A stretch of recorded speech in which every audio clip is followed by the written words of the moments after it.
Você me frustrou um pouco. Foi. Me frustrou não pela sua apresentação, não é isso não. Só que você... Vou tentar falar. Pode falar mal. Me inquietou um pouco, né? Quando você descreve o quadro, você, pra mim, a minha visão que eu tinha desse quadro, você destruiu o mistério do quadro. Então isso pra mim foi um pouco inquietante, quando você descreveu o lago, os ciprestes e tal. Agora toda vez que eu olhar para esse quadro de Kandinsky, eu vou me lembrar da sua descrição. Isso me deixou um pouco inquieta. Por isso, porque você quebrou esse mistério que justamente a arte abstrata tem, né? Esse mistério. Embora você tenha justificado isso o tempo todo no texto, né? O fato de que é necessário preservar o mistério, mas que você achava justo também falar a sua descrição.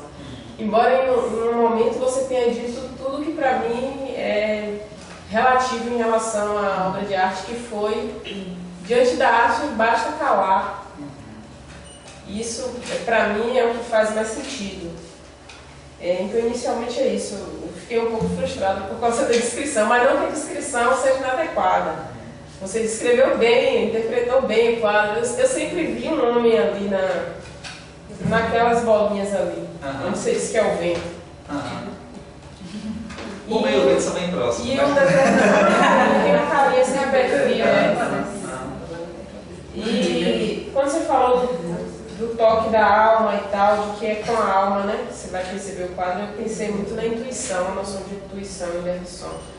Bergson é um filósofo que o tempo todo ele está utilizando metáforas artísticas que remetem a obras de arte, seja pintura, seja música, seja poesia, só que ele não tem nenhuma obra específica em que ele trate desse tema. Esse tema ele perpassa a obra dele, assim, ele vai falando sempre por meio de metáforas, por causa dessa insuficiência da linguagem mesmo em dizer o que é, né, o objeto artístico, em traduzir o objeto artístico.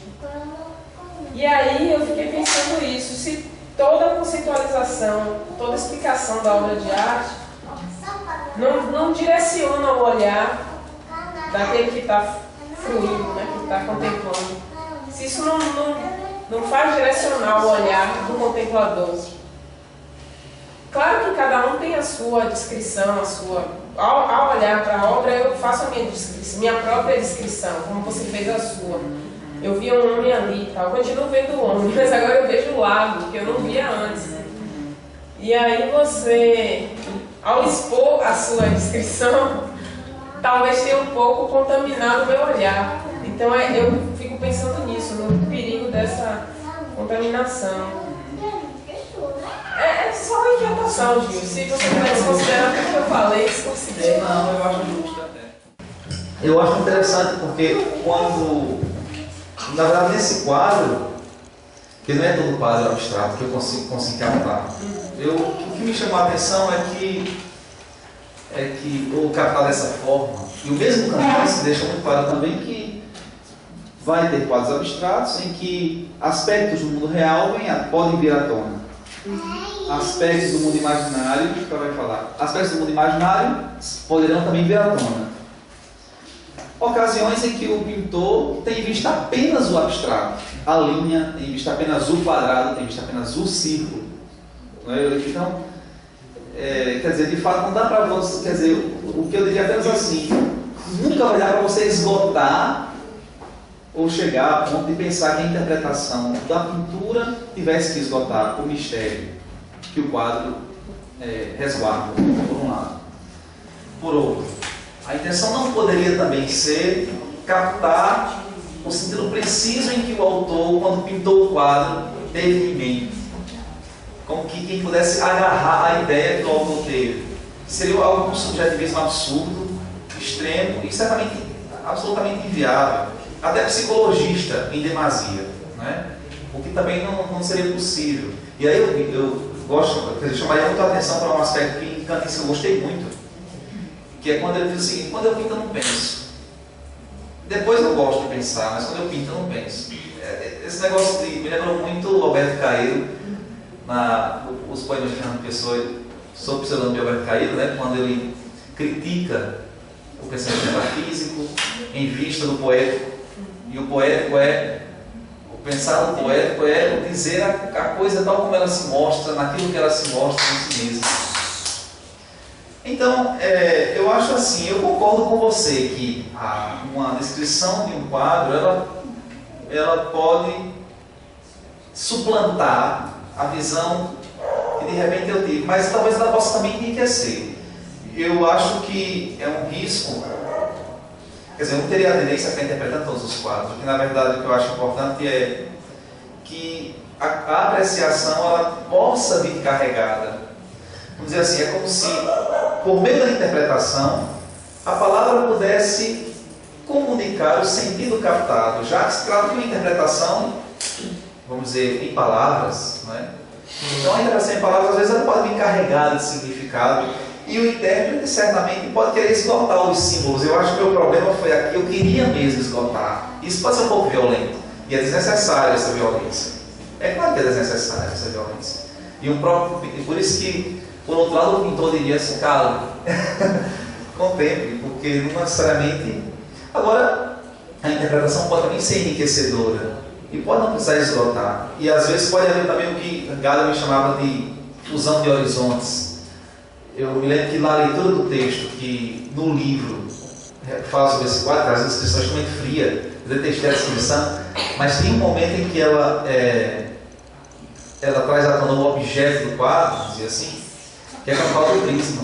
Eu nem tinha me dado conta do prisma, as coisas de ver como uma janela para o mundo e tal, isso realmente, mas o prisma tinha realmente. Mas parece muito notório que de fato está em jogo o prisma, e a luz no prisma, e as cores que. Então, assim, de repente, essa informação enriqueceu o meu olhar, em vez de ter, vamos dizer, destruído ou empobrecido. Então, eu acho que, sem dúvida, pode acontecer uma violência, né? Mas talvez porque eu tentei esgotar muito, e acho que de fato não precisa, não se faz necessário. E vai haver casos que a pessoa foi tocada por um momento, por um aspecto, né? Na verdade, nunca vai haver essa necessidade de esgotar o mistério. Então, na verdade, o que eu acho que se torna importante é não calar quando se tem para falar, né? Agora, é verdade que essa fala nunca vai ser a do esgotamento, mas tem que ser de fato, não pode ser com violência, tem que ser sob a perspectiva de um tocar as flores sem retirar as pétalas e nem de deixar dissipar o perfume, como na Virginia Júlio Monteiro. Aí você tem razão se de repente destrói, se de repente a discussão é violenta, ela vai poder sempre trazer alguns danos. Mas eu acho que tem esses outros lados também que de repente são interessantes, né? Eu passei a gostar da interpretação do quadro depois que eu fiquei pensando que ela é possível nesses termos. O que eu odeio de fato é a descrição técnica, fria. Aí isso eu acho, mas ver no pintor o estilo. De um poema de Manuel de Barros, ele fala assim, não sei decorado não, mas ele fala assim que em minha casa, em redor de minha casa, tinha uma cobra de vidro. Você conhece, em redor né? da minha casa, não. Não? Ele fala isso. Em redor de minha casa tinha uma cobra de vidro.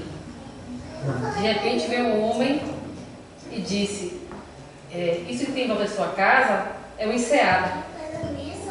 Sim. Aí ele fala assim, pronto, eu perdi minha cobra de vidro. Entendeu? Perdeu a enseada, né? Mais ou menos essa sensação que às vezes a gente tem quando a gente, né, Depara. te seca, né? da pintura de Alex. Essa. É essa aí. Eu fiquei pensando nessa citação de Merleau-Ponty, que eu também coloquei de tarde, que assim, eu achei interessante quando ele coloca que quando a gente observa uma obra de arte, a gente não está ali naquele objeto fixo ali. Fixo, né? A gente sai dali. A gente não está além, aquém, né? A gente não fica preso naquele objeto que a gente está observando. Uma obra de arte não é simplesmente o que está ali, no quadro, na parede, o que seja, agora no slide. Mas, assim, ele coloca que ele tem dificuldade de saber onde está o quadro quando ele está observando. Eu achei isso fantástico, porque, assim, esse aonde está o quadro, quando ele está observando, esse aonde que é difícil de se ele tem dificuldade, né? Quanto mais, eu fico pensando, né? Onde é que está o quadro quando a gente está observando o quadro? Onde é que está aquilo ali? Não está ali. E a gente já sai dali. A gente vai muito além do que está ali. Né? E esse onde que eu acho que é o que é mais importante na arte. Esse lugar onde talvez só cada um, com sua experiência, com suas singularidades, com suas vivências, possa, né, saber de alguma maneira aonde remete aquilo ali, a que remete, a que imagens, a que memórias, a que sentidos, né, remete. Eu acho que é aí que está assim, o mais belo de toda a arte, digamos assim, é essa remissão, é esse lugar.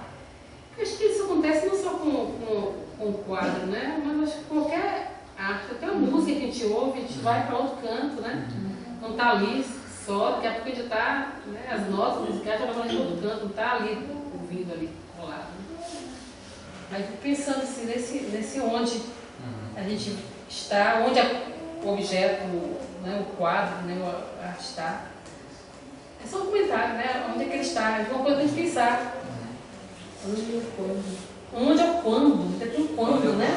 O tempo e o espaço junto, né? Onde e quando, né? É junto aí.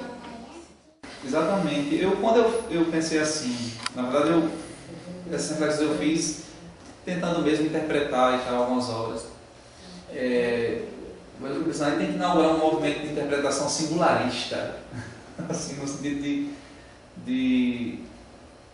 Porque às vezes a ideia da interpretação, por exemplo, se pega as teorias interpretativas, a hermenêutica do século XIX, século XVIII, século XIX, a tendência interpretativa, que focou-se muito no que diz respeito à literatura em geral, seja bíblica, seja filosófica, seja literária propriamente dita, ela sempre criou muitos problemas na nossa interpretação. A começar de Schleiermacher. Schleiermacher pensava, precisamos atravessar o texto em direção ao pensamento do autor. E disse tinha uma hermenêutica psicológica. Se imaginava uma hermenêutica psicológica. Porque a ideia de Schleiermacher era, eu tenho que entender o que o autor quis transmitir. Então, tinha que haver esse deslocamento. O onde teria que ser a mente de quem pintou, a mente de quem escreveu. Aí essa ilusão, de repente, surgiu, contrariamente a essa tendência hermenêutica, a tendência a uma interpretação subjetivista, relativista em geral também, que seria, não, na verdade, toda interpretação é relativa. O que importa é que a pessoa exprime o que ela sente em ponto final, porque na verdade aquilo que o pintor quis transmitir é inacessível do ponto de vista psicológico, e por outro lado a sua interpretação vai ser somente um modo de ver, um olhar seu. Eu acho que existe um caminho, tem que existir um caminho, que eu acho que Heidegger começou com isso, mas Merleau-Ponty também dá dicas importantes nesse sentido, que é a ideia do sentimento de mundo. Um sentimento de mundo emerge em qualquer obra, mas talvez não se esgote nem na obra, quer dizer, se resguarda na obra, mas não se esgota na interpretação, nem na ideia do autor. Quer dizer, a hermenêutica contemporânea, depois de Gadamer, depois de Heidegger, depois de Gadamer, de certo modo por Riquet tende mais a um relativismo interpretativo, mas em Merleau-Ponty e Gadamer, a ideia da interpretação é muito mais de você superar o caráter do ponto de vista do autor, do ponto de vista do intérprete, e tentar encontrar o sentimento de mundo que joga entre o autor e o intérprete. não é? E que de algum modo esse onde e esse quando, no caso Gadamer pensa assim, o que acontece é uma fusão de horizontes. Os horizontes, eles ao mesmo tempo, o quadro residual da coisa, no ponto de vista também, que se mostram no futuro, que no presente nem se mostram, né? De repente no futuro a vir vem à tona. Quer dizer, isso é o caráter do tempo aí também está muito forte nesse sentido, que de alguma maneira ele transcende essa localização, esse aspecto fixo de um momento, que por exemplo as tendências na interpretação de época e de estilo fazem. Ah não, é como se a coisa se fechou naquela época, então a interpretação daquele quadro só pode ser aquela, só pode ser, depende das condições históricas, né? Muitas vezes a interpretação passa por uma questão de você falar do contexto histórico, que o autor pintou aquilo e tal. Mas nem isso é nada relevante para a hermenêutica contemporânea. Então eu acho assim que eu usei esse termo singularidade, nesse sentido, porque eu acho que toda interpretação é temporânea, ela é singular, e ela talvez não tenha que, de fato, nem encontrar o autor, nem o intérprete, mas encontrar esse horizonte em que o intérprete mesmo foi colocado. Né? Não é uma coisa que a minha psique, de repente aquele mundo se abriu para mim. Eu acho que esse aspecto do sentimento de mundo que emerge no encontro com a obra, né? E que talvez o autor tenha vamos dizer assim, no aparecimento da ideia, não de uma ideia conceitual, mas da ideia que também vem, que é uma espécie de conjunção entre pensamento e sensação, né? E também emerge um sentimento de mundo. Eu acho que é a coisa que o autor, que um artista também tem. Os ingleses chamam de insight, né? Ou intuição, que é esse momento singular, inapreensível enquanto objeto, mas compreensível enquanto horizonte de sentido. Só para fazer uma colocação a respeito do que a professora Giovana falou, eu também me senti dessa forma, quando eu imaginava um homem, né? O barquinho era a barriga, o corpo, aquela lua, o sol, não sei, a cabeça e olhos. Eu também imaginava dessa forma, assim, mas já, ao contrário da professora, quando você descreveu, quando você explicou a figura, eu digo, nossa, eu falei, como eu estava distante do que o autor pensou, né? Mas como eu pensava. Você estava distante. Desculpa interromper, mas não importa se você está distante, foi a sua experiência com a imagem. É isso, e o conhecer do que não quer dizer que a descrição de Gil Franco está certa e a sua está errada. É isso, a diferença do que o autor pensou quando ele desenhou, quando ele pintou, para o que eu ia pensar, o que eu posso pensar também dessa mulher que para mim ela está com um ar triste, para outra pessoa ela pode estar com um ar de, sei lá, saudosismo, qualquer coisa do tipo. Então é interessante esse conhecimento, né? Entre o que a gente pensa e o que de fato foi para aquela pessoa que pintou. Eu acho bem legal. Agora, tem um outro detalhe. Como é que ele sabe que o autor pintou daquela forma, pensou naquilo daquela forma? Eu ia perguntar até sobre a obra de Alex. Você comentou, descreveu a obra dele, falou da Maria, mas ele realmente pensou em tudo isso que você falou? Quer dizer, de repente foi. Então é estranho quando você querer descrever o que o cara, como você até falou, né, que às vezes quem pensa que está pintando. Imagine se ele direcionar, pensa, Caetano Veloso faz muito isso quando eu vou interpretar a música dele, ele diz, mas não é nada disso que eu estou falando.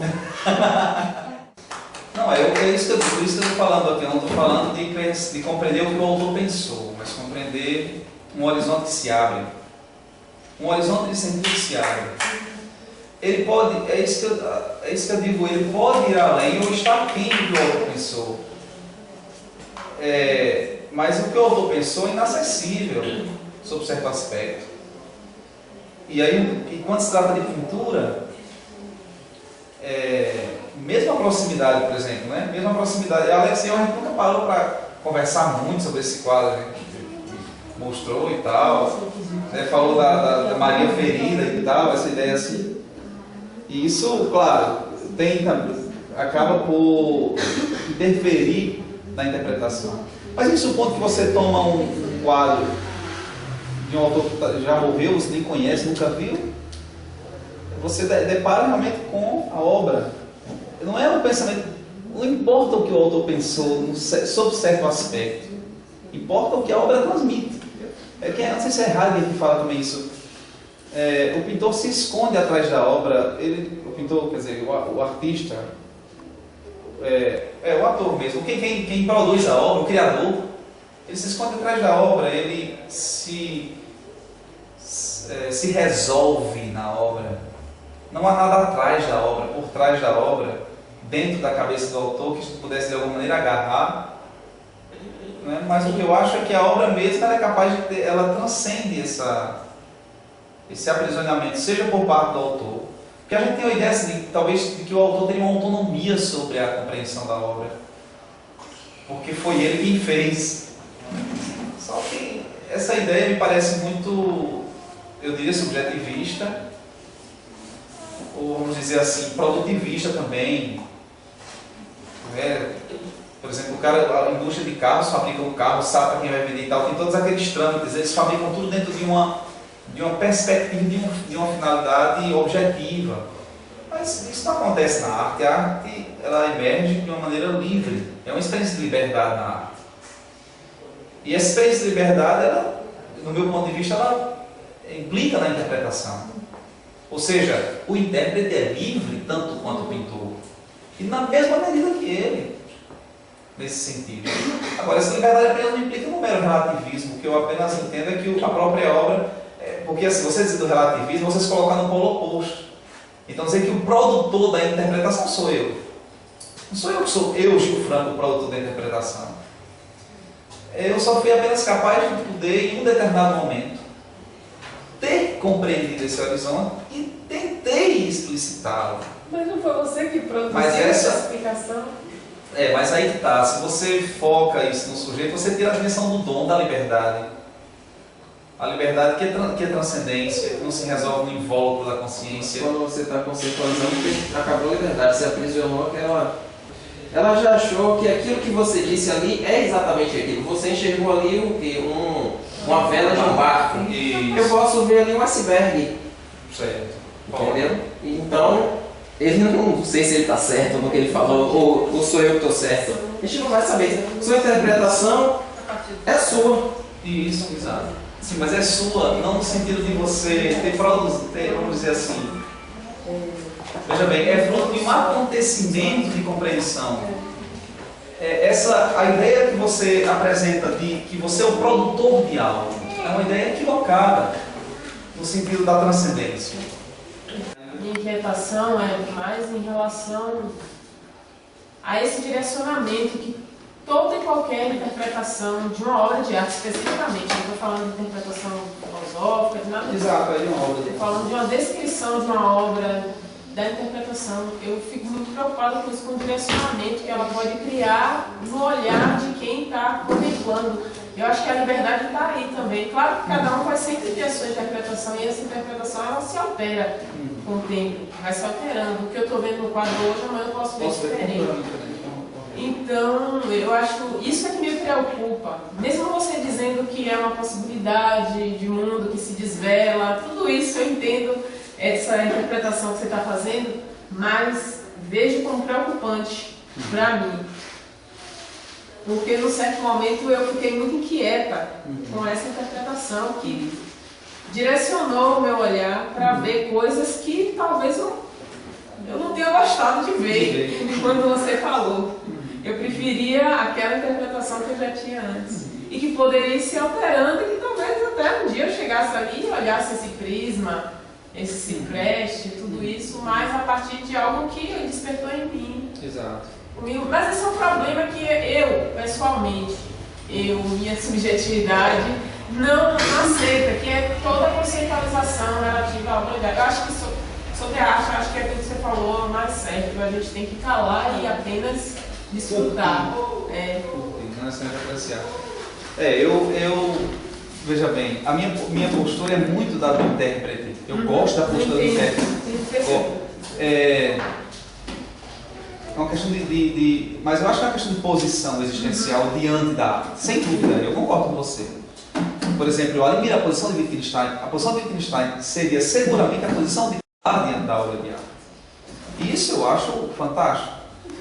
Mas é isso que eu estou dizendo, é uma posição existencial diante da arte. Eu não posso dizer a Wittgenstein, não, senhor Wittgenstein, o senhor está errado, o senhor tem que falar sobre a obra. É claro que eu não posso dizer. Se trata de posições existenciais diante da arte, como você pode? Né? E, de certo modo, eu concordo também sobre certo aspecto.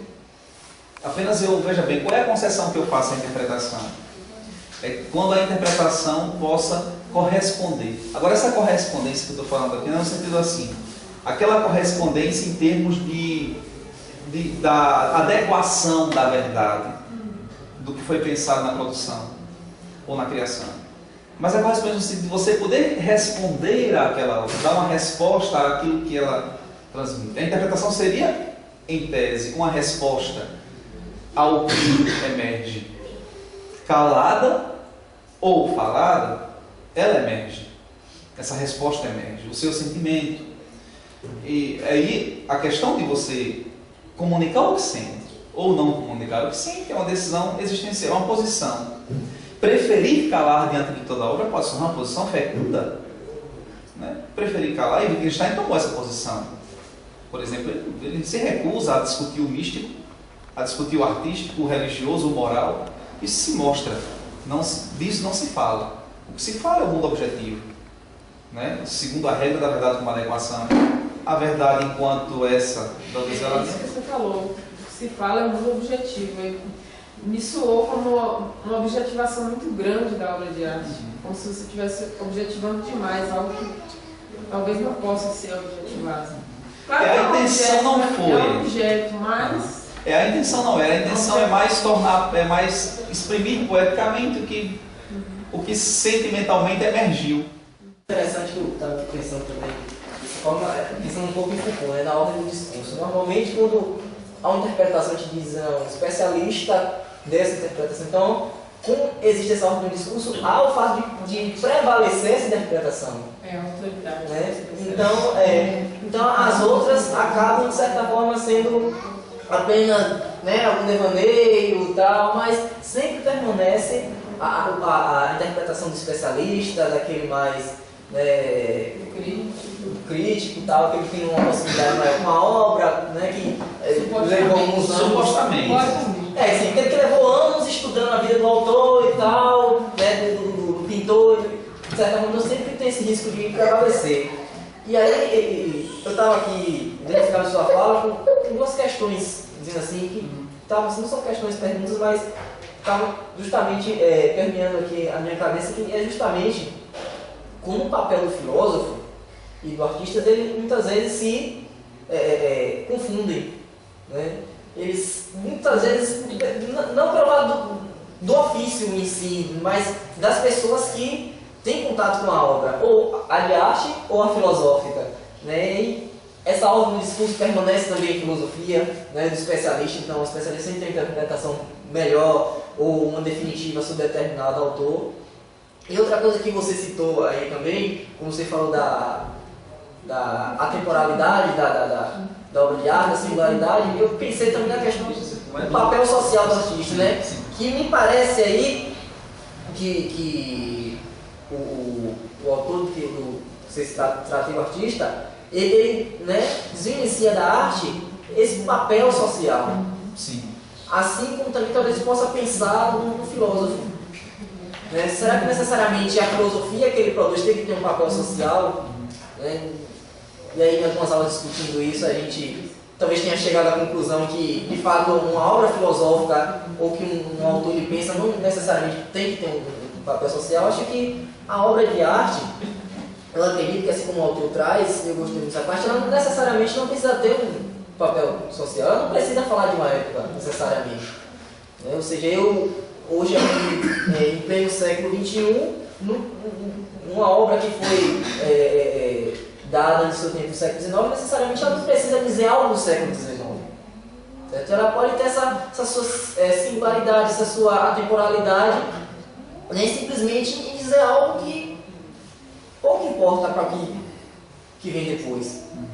Então eu vejo assim que eu acho interessante essa tomada de posição dele, né? O que eu entendi e interpretei como essa desvencilhação do artista certo? Ele tem necessariamente um papel social, ou seja, ele tem que produzir algo que fale do seu tempo, ou seja, que seja crítico, que seja... Então, eu gostei dessa posição dele, essa forma de contemplar a arte puramente pela arte. Seria, talvez, kantianamente dizendo, apreciar a coisa em si mesma, certo? Enquanto a arte em seu sentido puro, né, mais sutil que esteja ali empregado nas cores, na forma, nos tons, seria nesse sentido aqui, eu estava pensando aqui, desde o final da sua fala e com a fala dos colegas aqui, algumas questões. Eu vejo que a filosofia, a arte e a religião não precisam ter papel social, ainda que às vezes acabem tendo, né? Por exemplo, talvez, quer dizer, o que eu considero certo e seguro a filosofia, a arte e a religião não tem a obrigação de cumprir o papel social. Isso aí deve ser um ponto de partida. Nós não precisamos dar uma resposta útil à sociedade, seja em termos de filosofia, seja em termos de arte ou de religião. Agora, ocasionalmente, o artista, o filósofo, ou mesmo o religioso, dão respostas a demandas sociais. Podem, inclusive, um artista pode elaborar uma obra de arte, produzir uma obra de arte, criar uma obra de arte que denuncia determinadas realidades, né, que faz as pessoas acordarem para determinado aspecto que as pessoas em geral não estão acostumadas a ver. Então, nesse sentido, ela acaba tendo impacto social quando ela emerge. Mas isso não é uma obrigação, é necessário, né? Isso não é necessário. Esse papel social, talvez, né, em sua grande maioria seja dado até não pelo autor em si, né, mas por quem mais tarde, né, aprecia a obra ali, e aí vê naquela obra um papel social, e aí, como marxista, né? Pois é, a minha reflexão não tem nada no máximo, a aula de Benjamin ainda vem à tona no que eu falo, mas não tem nada daquela crítica social, do marxismo ou da teoria crítica ou pensar sob essa perspectiva. Não, mas é isso. Foi isso que eu... Não que você tenha pensado nisso ou que o autor tenha deixado claro, mas na fala dele eu entendi isso. Que ele não vê essa necessidade de pensar social. Não vê essa necessidade. Dessa arte pura em si mesma, dessa contemplação, dessa singularidade, ela seja apreciada nessa singularidade. Agora, Gil, mesmo não acreditando nesse processo aí social, mas você parecia, pelo menos na sua fala, querer uma inclusão artística. Seria isso mesmo? Quando você fala que a gente tem que pegar os quadros próximos, as obras próximas, e que não precisa ver se isso não é famoso, não. Seria isso ou estou equivocado? Sobre esse aspecto, sim, mas aí nesse caso não é que a arte tem que fazer isso para essa inclusão, mas é que eu penso assim, eu não sei, eu sinto uma necessidade, eu senti, não sinto, mas senti a necessidade de que a gente reflita mais próximo. Eu acho grave os nossos deslocamentos para fora. Não sei se porque sou filósofo do Brasil, filósofo da América Latina, não se vai falar do que está longe, do que é de época, do que já está consumado. Não estou dizendo que não se deve falar disso. A gente vai ter que sempre tomar isso como ponto de partida, porque é o clássico. É o que nos ajuda também a poder dar saltos maiores.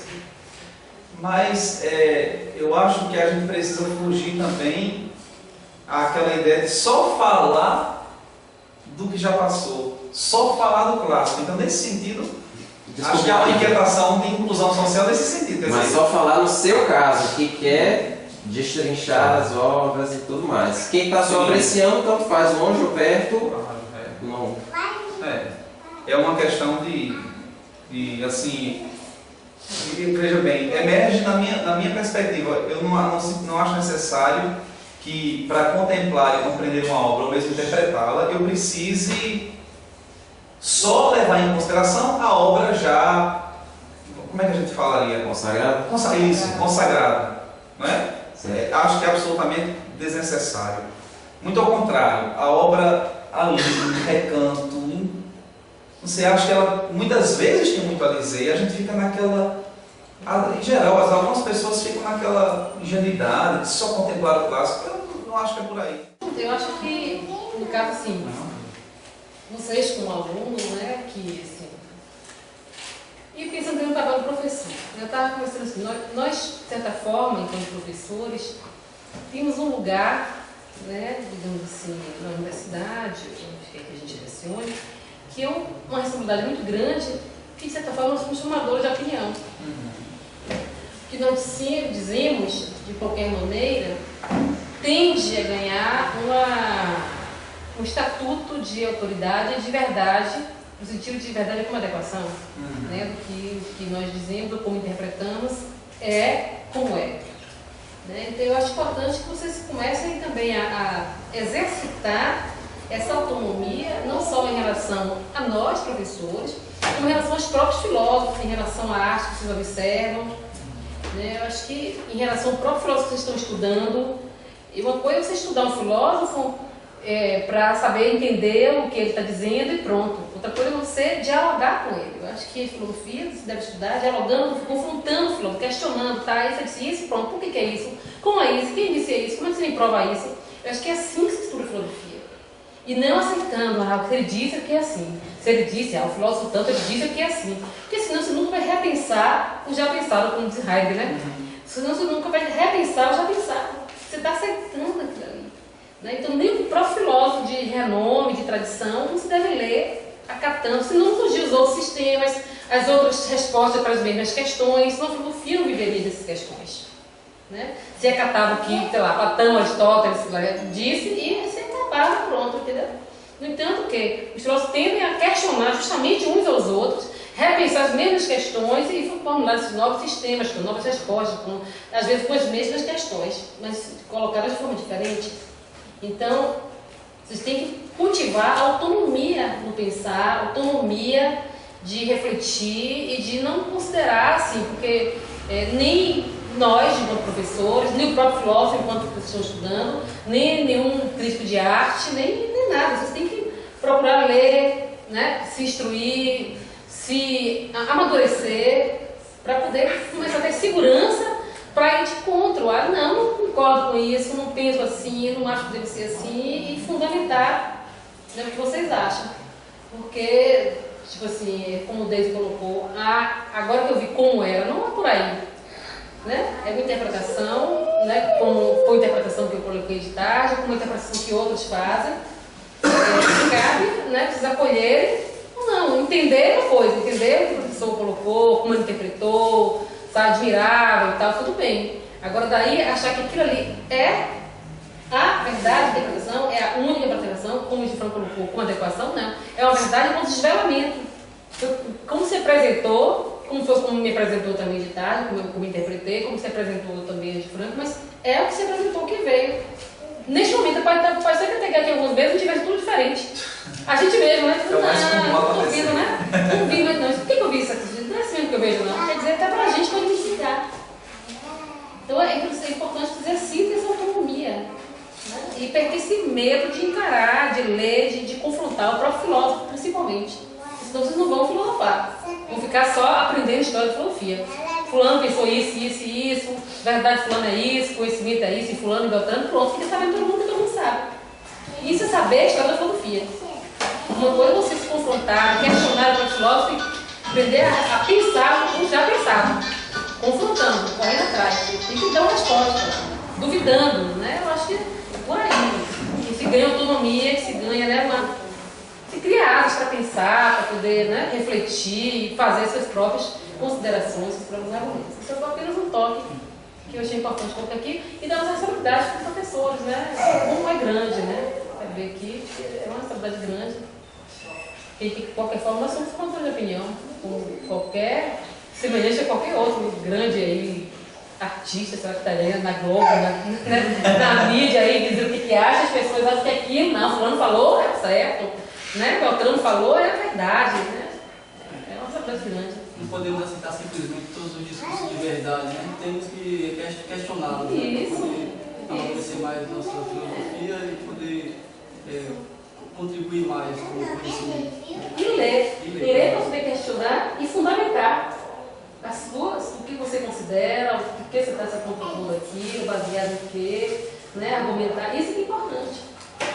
Questionar, eu acho que tu não concorda. Não concorda por quê? Não sei. Pronto, aí um abraço. É assim, entendeu? É assim. Tem que deixar claro. Tem que deixar, porque não é questionar, né?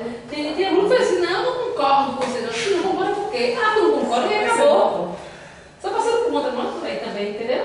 Vamos ler, vamos, sabe, se respaldar, se questionar e fazer essa troca com o professor também aprende muito. Às vezes o professor vê uma opinião, uma reflexão do aluno que acrescenta algo que ele não tinha percebido. Não somos donos do saber, detentores dos saberes, né? O ensino é uma troca.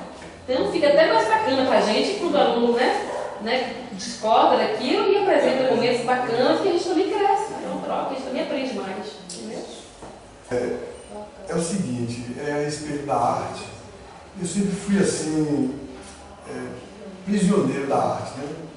No tempo de colégio, eu ia morava em Salvador, ia sempre nos barris, na Biblioteca Central, ia no Castro Alves, nos museus que tinha exposição e sempre me prendi, já ensaiei alguns quadros, parei os anjos, mas sempre tive uma arte dentro de mim também, né?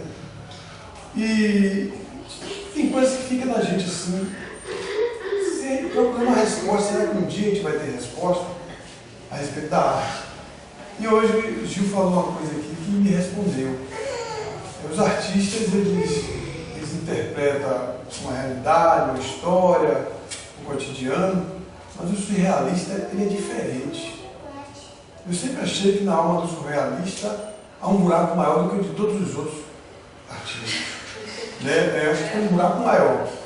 Aí hoje você falou uma coisa aqui que me deixou bem satisfeito.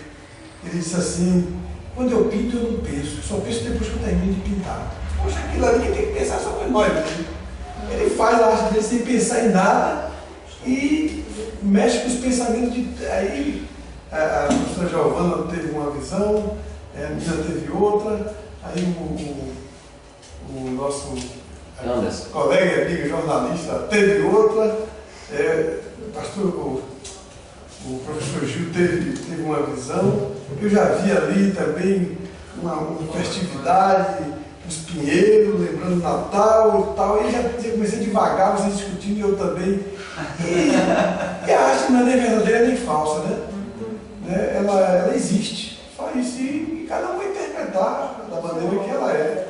E isso aí me deixou muito... um artista que não pensa quando faz.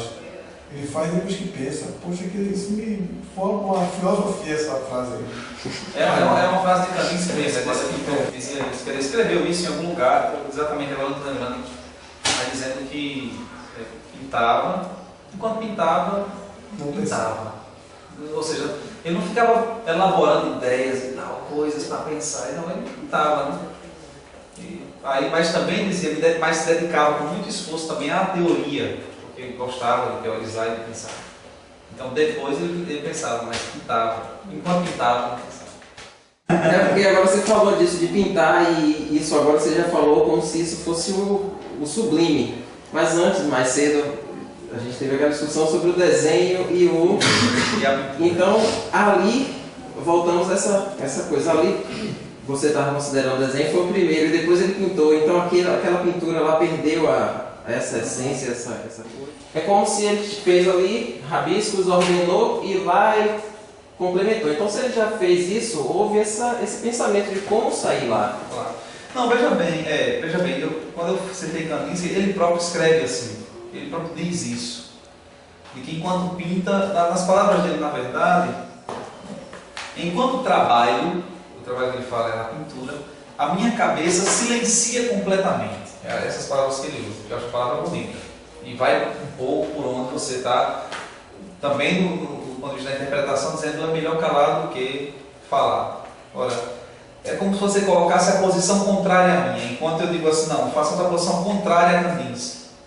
Enquanto ele se liberta da palavra na pintura, e isso que ele pretende em última instância, eu estou propondo, recuperemos a palavra a partir da pintura. Você está dizendo, fiquemos na pintura, sem a palavra, porque ela vai de repente corroer todo o sentimento de mundo que se abre, etc. Isso é o que eu estou chamando de posições. Aí ele diz aqui, então, enquanto trabalho minha cabeça, ele diz que a cabeça silencia completamente, mas além do trabalho pictórico prático, dedico-me com muito prazer à teoria. Quer dizer, então tem esse outro momento. Então veja bem, Kandinsky diz isso. Eu nunca ouvi isso de outro pintor, nem lido também. Pode até ser que outros pintores também tenham a mesma compreensão. É provável. Eu vejo isso, quem pinta, quem já pintou algum quadro, quem já se dedicou de alguma forma à arte da pintura, eu acho que é muito comum esse sentimento de você se libertar mesmo e não pensar em nada. Você está ali imerso na pintura, no trabalho, no fazer artístico. Você não pensa muito de fato. Eu não acho que seja muito incomum essa descrição aí de Kandinsky, do ato, né? Do fazer artístico. Eu não acho que isso seja incomum. Eu acho que é uma poesia também. Você começa a escrever, você não sabe o que vai terminar. Às vezes é o trabalho da poesia, né? Você às vezes trabalha, corrige, lapida. Mas é verdade. E no caso da pintura, muitas vezes você pode até elaborar, esboçar, como o Anderson falou do desenho de Alex, você faz um esboço, mas no momento da feitura não fica do jeito que você tinha pensado antes, não sai por causa dessa liberdade do fazer mesmo. Só depois de acabada é que você sabe o que a obra é. No processo de fazer, na feitura não. Com relação ao comentário que eu estava, na verdade a gente conversou isso antes de começar a palestra, era só uma diferença que eu tinha notado, a partir do que eu vi de Alex fazer, o desenho e a pintura, a diferença do desenho e da pintura, e eu dizia apenas com relação a um dos quadros, que o tom limpo era forte no desenho, e a pintura trazia um tom sombrio que o desenho, por exemplo, o desenho muito perpetrado pelo lírico, não revelava o sombrio que aparece no quadro também lírico, mas no quadro Morte, Saudade e Dor, né?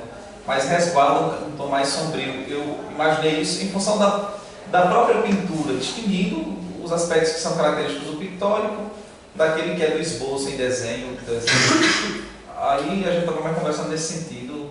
Anderson disse que não via, por exemplo, ele pode falar depois, mas não via, por exemplo, na pintura. Como é? Não é que não via. Eu disse assim, mas eu vejo na pintura o desenho. Eu disse, sim, mas é possível ver o desenho na pintura. Eu digo, bom, pode ser que haja esse olhar que retrate, que traga à tona o desenho a partir da pintura. Eu, na verdade, comentei apenas com base em uma obra específica e não em geral, né? Não em geral. Mais uma vez eu agradeço a Gel, Denise, Anderson, Alex, pelas preparações todas, a vocês que vieram hoje, né, para a gente conversar um pouco, foi ótimo. E ficamos aguardando o nosso próximo café. Até a próxima, não é? Obrigado.